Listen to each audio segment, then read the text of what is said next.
We have 52 days until I pull my child out of public school and start unschooling him. He will be in second grade. So we don't teach our children anything. You know what they won't tell you about radical unschooling? The problem goes way beyond a teenager or adult who can't simply comprehend or fill out paperwork. Because the same don't push learning mindset spills into every area of life. Our kids don't have bedtimes. They don't have any restrictions on any kind of media, and they can eat what they want when they want. Now, when somebody first hears that, they tend to think, well, I'm about to say, that just sounds like chaos. Radical unschoolers say, trust the child and it will come at the right time. But the truth is, when we hand over every decision to our children, they don't just fall behind academically. Hi, I'm Janelle, homeschooling mom of 4 and integrative nutrition health coach. And I almost bought into this philosophy, but studying neuroscience completely changed how I homeschool. In this video, I'll show you why child-led everything doesn't work. Radical unschooling often feels like it's working at first. In those early years, they're asking endless questions and getting excited about the way the world works. That's where things quietly go wrong. Radical unschoolers stop there, assuming that what worked beautifully at age 4 will continue to work at age 14. The thing is, the human brain is wired for survival, not self-development. It doesn't naturally seek out challenge, unless you're a 4-year-old jumping off a couch, of course. It seeks safety, comfort, and immediate reward. Our brains are wired to avoid discomfort at all costs. And in the developing brain, they're going to choose the path of least resistance the majority of the time. Not because they're lazy, because that's just what brains do without motivation, encouragement, and support. And unfortunately, in our modern world, we have something in our homes making everything 10 times harder. When radical unschoolers say trust the child, it often includes unlimited screen time with the philosophy, again, that they will self-regulate. And it can often even mean no restricted content. But here's what most people don't understand about what screens are actually doing. Your brain actually adapts by raising the threshold of what it finds rewarding. This means that in the real world, with low levels of stimulation, a book, a family dinner, taking a walk outside, it feels empty. It feels like nothing. Our brains recalibrate to require artificially high levels of dopamine just to feel okay. This happens to all of us, especially our children. They can't self-regulate because their dopamine pathways are literally rewiring. Now the world feels empty, dull, and pointless. No screen restrictions is a battle between a child's neurobiology and billion-dollar tech companies who engineer these things to be addicting. I'm going to do an entire video on screens and brain rot because this is a serious issue and children are even entering an AI psychosis. But it's not just mental health either. Screens are disrupting every physical system that our body needs. Blue light tanks melatonin production, so sleep goes downhill. And when we don't sleep well, we can't regulate our emotions, we can't heal our bodies, or consolidate learning. Did you know during COVID, we saw a triple in early onset puberty in girls? Researchers traced it to the increase in blue light exposure. We're talking about internal clocks being destroyed. The thing that controls when our children sleep, when they hit puberty, how they grow, and how they heal. And if you're a woman, I'm sure I don't have to tell you how important hormone health is. I had my first major wake-up call with radical unschooling when I was listening to one of my favorite podcasts one day, and the guest was an unschooling mother. I'll never forget what she said. We have complete screen time freedom and complete food freedom. Corey spends an average of 14 to 16 hours a day on a screen since he was 7 and he's now 13. That has never, ever changed. Jack, my 7-year-old, goes to bed after me every night. He came in last night. He didn't get back till about 11:15. So he came in at 7 years of age, came upstairs, chatted with his brothers and sisters, made himself cereal, brushed his teeth, put his pajamas on, and gone into bed with his iPad with his big brother. They take care of each other. And then it clicked. This is not just trusting your child. This is refusing to parent in the areas that truly matter. He asked me would I get him Oreos ice cream, so I did. And he said, oh, I really, really want to have some. And I said, why don't you have some now? And he went, okay, I think I will. And it was like 7:30, and he went and got it out of the tub, and he had Oreo ice cream for breakfast.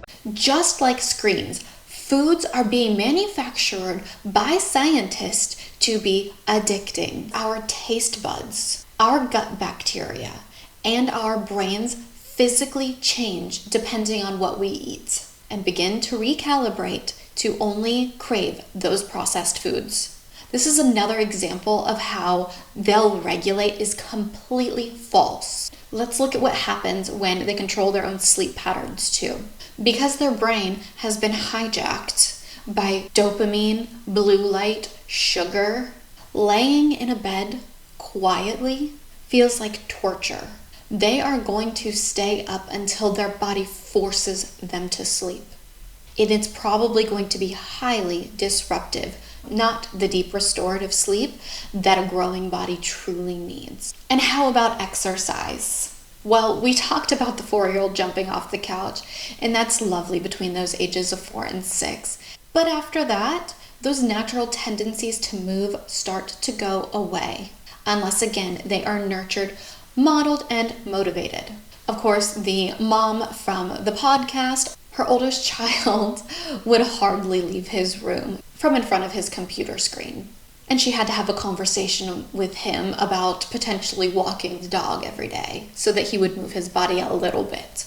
Challenging our bodies is uncomfortable, and our brain is wired to conserve energy. We have to inform our children and model it that to have a healthy life, we have to do the things that are uncomfortable and challenging. All of this also means lack of contribution to the family.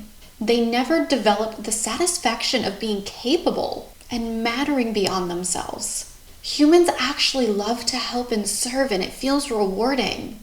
But again, on the average normal day, we're not going to go out of our way to help mom mop the floors. This leads us to a child who is sleep deprived, hormonally dysregulated, nutritionally depleted, physically sedentary, and neurologically untrained. Humans don't suddenly develop executive function and figure it out, especially those who might be neurodivergent. When we don't teach our children to push through challenges, they don't just become free, confident people. They become fragile. I was raised unschooled from elementary through middle school before I was able to beg my mom enough to let me go to high school, where I went to high school part-time. And then after some more begging, I was finally able to play the game of catch-up, and I was the first person in my siblings to graduate high school. My mom has 2 degrees of higher education, and my dad also has 2 degrees of higher education. They both have masters. I've been fighting ever since I've gone to public school to get my siblings in public school, and I've failed at that. But my dad has also been fighting my entire life for that as well. But he was so worried that my mom would divorce him if he fought anymore that he kind of stopped pushing up until they got divorced this year. The other day, after I asked my brother to do some simple addition and subtraction, he couldn't. Keep in mind, he's past elementary school, but before high school. So my dad officially hired me as my 2 younger siblings' tutors. And I'm gonna be honest, it's a daunting task because they have gaps all the way back to like preschool. So I was unschooled. I don't support unschooling, and I've gotten hate from parents who unschool their kids for not supporting it. Here's the thing though, I was unschooled, and you probably weren't. So here's why I don't support it. As a kid, I spent my childhood learning to play chess, circuit boards, knit, fun stuff like that. But I didn't want to learn to read, and I didn't want to learn to do math because that was boring. So in the rules of the philosophy, my mom didn't make me. So by the time I hit middle school, all the other kids were making fun of me for not knowing how to read. My mom signed me up for a junior high literature class in my homeschool group, and I didn't know how to do anything. To prepare for the class, I had to teach myself how to read because my mom wouldn't. I did this by watching YouTube videos and figuring out that they were saying the name of the video in the video and then figuring out what the words were. Think about it. Brains are wired for instant gratification. Those neural pathways they need for focus handling big emotions, critical thinking, problem solving, or self-talk to feel genuinely good about themselves, it never develops. This can lead to a child who just feels anxious all the time and can even start to carry some shame. They're completely overwhelmed by decisions their brain was never taught how to make. And what breaks my heart is they think it's their fault. They think they're failing. When I was in school, teachers told my mom to put me on ADHD medication. I grew up hearing how I was too slow and couldn't focus. I have lived that shame of feeling stupid. For kids with ADHD or autism or anywhere on that spectrum, the no structure approach is even more devastating. Their brains are already struggling with the dopamine regulation and executive functioning. When you take away routines, clear expectations, and a predictable framework, you take away their safety net. And when you mix a person who has shame and feels like there's something wrong with them with a brain that is dopamine seeking and a body that is nutritionally depleted, this can be a really dangerous cocktail. As an adult, I got tired of being depressed and anxious all the time. I got tired of not having control of my own mind. So I started studying health, ADHD, and how the brain actually works. That led me down this path of productivity and self-development, and eventually getting that certification in integrative nutrition, because I realized how much our physical health impacts our mental well-being. And then I had the big realization. I had to make sure that my children didn't wait until they were frustrated with their own brain as an adult to fix themselves. I wanted my children to grow up knowing self-care and the skills to self-regulate. So then I started learning the psychology around leadership and influence, and that changed everything. It didn't just save my homeschool, it even saved my marriage. We've been together 13 years now, and we are happier than ever, but it really took me putting a stake in the ground and saying, we're gonna live happy, healthy lives. And now with my two older children turning 12 and 9, I'm really starting to see the results of raising children with so much intention. Here's what I've learned after all of these years. The reason marriages, families, and even companies fail, it's not curriculum or systems. It's that no one prioritizes their own health, and most people have never learned the communicational skills required to create real connection and influence. I get it, none of us want power struggles. Nobody wants to be the bad guy. But that's where that skill of influence comes in. And genuine caring, of course. These were the tools that gave me the courage to face everything that wasn't working in my home. We weren't going to just coast through the day anymore. We'd be at the gym as a family at 8 a.m. And no, we weren't stopping for fast food on the way home. I know that sounds intense, but it's real. And people are terrified to be that parent or spouse. To be the one that says we can't keep living like this. And honestly, I was too for years. I wanted to avoid conflict and just go with the flow. But that avoidance, that's the problem. And we see it everywhere. Once I saw how much health, communication, and our environment changed our family, I realized it's the same with learning. When kids aren't regulated, nourished, or connected, no learning method, traditional or radical unschooling, will ever work. That's when I started to rethink education. The power of intention saved me from falling into the cognitive dissonance of radical unschooling, but I also knew that traditional schooling was not the answer for me and my family either. I was grateful for teachers who pushed me and gave me challenges and told me I was smart, even when the school environment wasn't built for my brain, and I did my best work at home. While other kids could focus in a classroom, I couldn't handle the fluorescent lights and the constant distractions. So I understand why the system fails so many kids. The system acts like grades are the only measure of success and threatens do your work or else. That doesn't create curious, confident learners either. Real learning doesn't start with academics. It starts with our health and well-being. When I finally made health my family's #1 priority, everything got exponentially easier. It's not one magic trick. It's the whole picture. Everything from gut health to tone of voice to comfortable chairs.